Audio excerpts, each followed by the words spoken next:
How's the Fight Island experience been for you in terms of, I guess, getting yourself ready during fight week without a lot of the, comforts of doing it at a normal schedule? Honestly, it really hasn't been too far off of my normal schedule because I got all my training in at home this past week. So I normally take like 2 days off anyway. So I kind of just scheduled it so that my time here would be my rest days. So just kind of it actually hasn't been too bad. And then when we got out of quarantine, like the first thing we did was hit a training session and then jump to the beach. You just signed the new deal, and I think first congratulations. But I think everyone was surprised because you took aim at Claudia Gadelha, she took aim at you, and the fight didn't happen. Was the UFC just not into it, or what? I don't think that it's that the UFC wasn't into it. Like I actually was offered this fight with Marina and I was like, like I want to fight Claudia. What's up with that? And apparently she just wasn't ready yet and they told me she wasn't gonna be ready for a while. And I was like, can I wait? Like how long is the wait gonna be? They're like, it's gonna be like a while until she's ready to come back. And I was like, all right, well, I'm not gonna sit around and wait for it. Like I want to fight. I want to stay active. I'm ready. Like I didn't take any damage my last fight. Like I want to go. On that, this one is a big fight in the strawweight division. Obviously, there's a lot of jockeying for position outside of the top three. Do you feel like this one could get you back into that conversation to be one of the players for the title? Definitely. Yeah, I'm on a good little streak and I think if I have a dominant win, then that will definitely get me back in that conversation.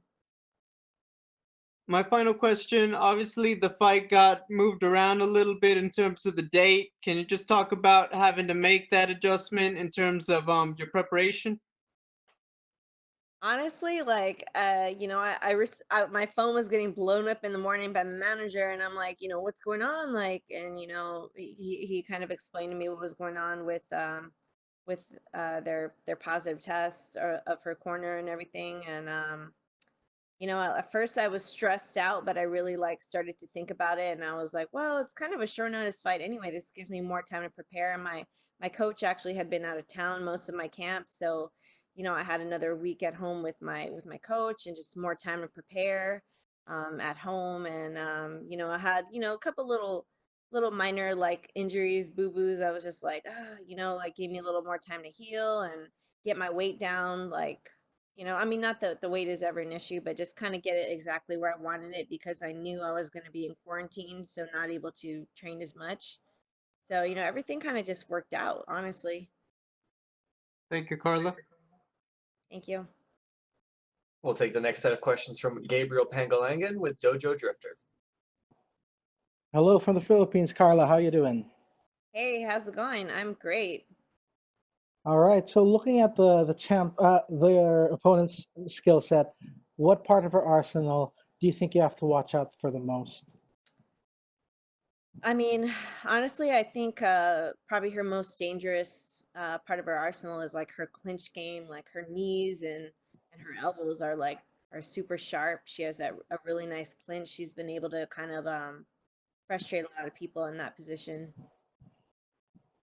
And when it comes to your game plan, how do you see when you visualize this victory? How do you see yourself winning this weekend?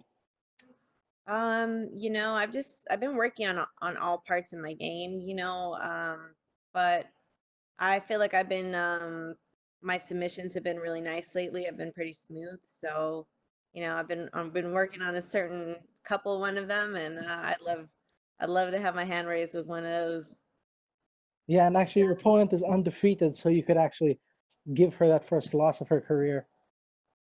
Yeah, definitely. It won't be my first time breaking someone's streak, so like always, I go in there to win.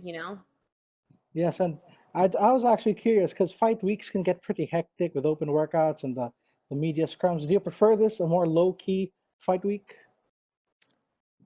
I mean, yeah, it is nice just being able to kind of like chill and focus and like all the stuff during fight week is great because it's just part of the process, but it is nice to just be able to like focus on the fight. It kind of takes me back to my wrestling days, like back in the day, you just showed up, you stepped on the scale, you stepped off, and then time to wrestle. It's just complete focus on what was in front of you. So it is kind of cool, but yeah, I mean, either way, I'm ready to fight because even though we didn't have all the media stuff, I mean, there was a lot of other like, kind of stuff in the way, like the quarantines and testings and this and that. Yeah, and lastly for me, we saw on your social media that you actually visited the Philippines. Do you think the Philippines would make a nice location for another Fight Island event in the future? Oh my God. Heck yeah. Like the Philippines is so amazing. One of my favorite destinations on the planet. It's so beautiful and like I think it would be great for a Fight Island event because, like you know, um most people speak English out there. Like it's beautiful, the weather's great. Like I don't really think you can go wrong with the Philippines and, if there is one in the Philippines, count me in. We definitely hope for that and would look forward to that. Best of luck this weekend, Carla. Thank you. Thank you. And we will take our next set of questions from Kamel Abdul Rahman from Sama Al Ain TV. Good evening, Carla. How are you? I'm great. First of all, welcome to Abu Dhabi. So nice to have you here. Just wanted to ask you, is there anything special you did to prepare for the fight? With the whole mystery of the fight island, the time difference, the jet lag. There's nothing like specifically I did for that except just making sure to try to get my weight low so that I wasn't sure what we were going to be coming to here. I knew we were going to have like almost 4 days of no training, so I wanted to make sure to get my weight pretty low so that I wouldn't be stressing on that like during fight week. Cool. Okay, and I would like to have your reflections in general on the development of the strawweight division. With you being one of the pioneers and the first champion, you want to have the belt for a while, but more recently the belt has been changing hands with Rose and Jessica and Whaley, with a lot of contenders as well throwing their names into the mix. How do you feel about the division being more competitive now? I think it's great for the division. For me, like when you have like that one champion and like a Ronda Rousey or like a Chris Cyborg, like it's great and they're like a star. But for me, having like a few champions and you don't know who's gonna win, like it just makes a whole division and all the matchups more exciting. And I think that's what's made the strawweight division the most exciting of the women's divisions in the UFC. Wonderful. Thank you very much. Enjoy your stay in Abu Dhabi. Thank you. And we will take our next questions from Damon Martin with MMA Fighting. Hey Carla, when the pandemic hit, we talked, and you were one of the fighters who was most outspoken about wanting to stay active and stay busy. Your second fight now during this time period, I know a little scared with the whole COVID-19 thing with your opponent, but are you happy to have this kind of schedule, and would you like to stay on this kind of schedule if everything goes well on Saturday? Oh, definitely. I love it, like if I come out with no injuries and I'm healthy, like now is the time to take advantage. There's so many fight opportunities for the fighters. Because a lot of people are kind of scared and have concerns about the coronavirus, and a lot of fighters just aren't able to get the training in, so they're just hungry to have fighters on these cards. And if you're willing and you're healthy, like there's opportunity, and I think you got to take advantage of that. Carla, where you're at in your career, you're a former champion. You're still ranked in, I think it's the top 6 of the division. But you fought Michelle Watterson, who is right around you in the rankings, and now you're fighting Marina, who is a couple spots below you. We hear a lot of fighters, when they get to that top 5 or 6, they're not really interested in fighting people below them in the rankings. They're only focused on what's ahead of them. Why are you willing to take a fight against a Marina where, hypothetically, she would gain more from a win over you than you would over her?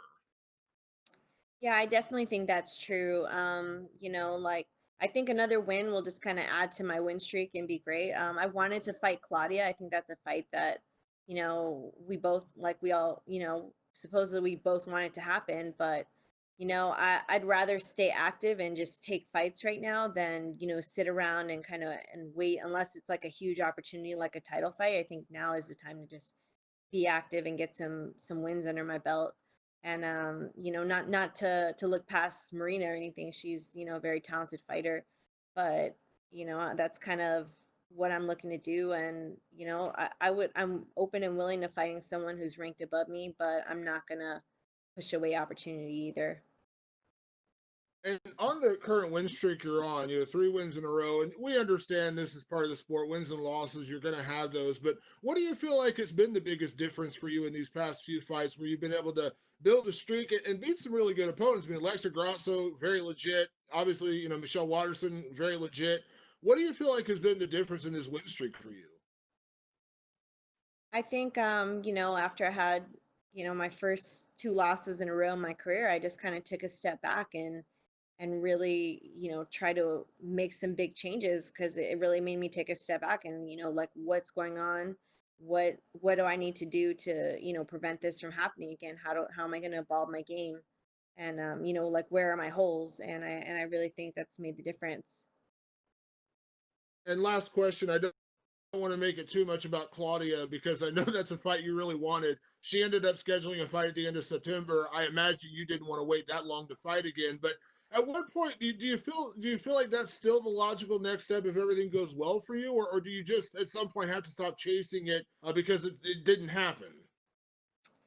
You know, I'm open to it. You know, I'm not gonna like push that away. But as far as like chasing it goes, I'm not chasing it or her or anything. Like I made my intentions clear and what I wanted, and you know, uh, I didn't know that like, you know, when she would be available again. All I was told is that it would be a long time until I would, you know, until the fight between us would happen, and I wasn't willing to just kick back and do things on her terms and wait for her till when she was ready.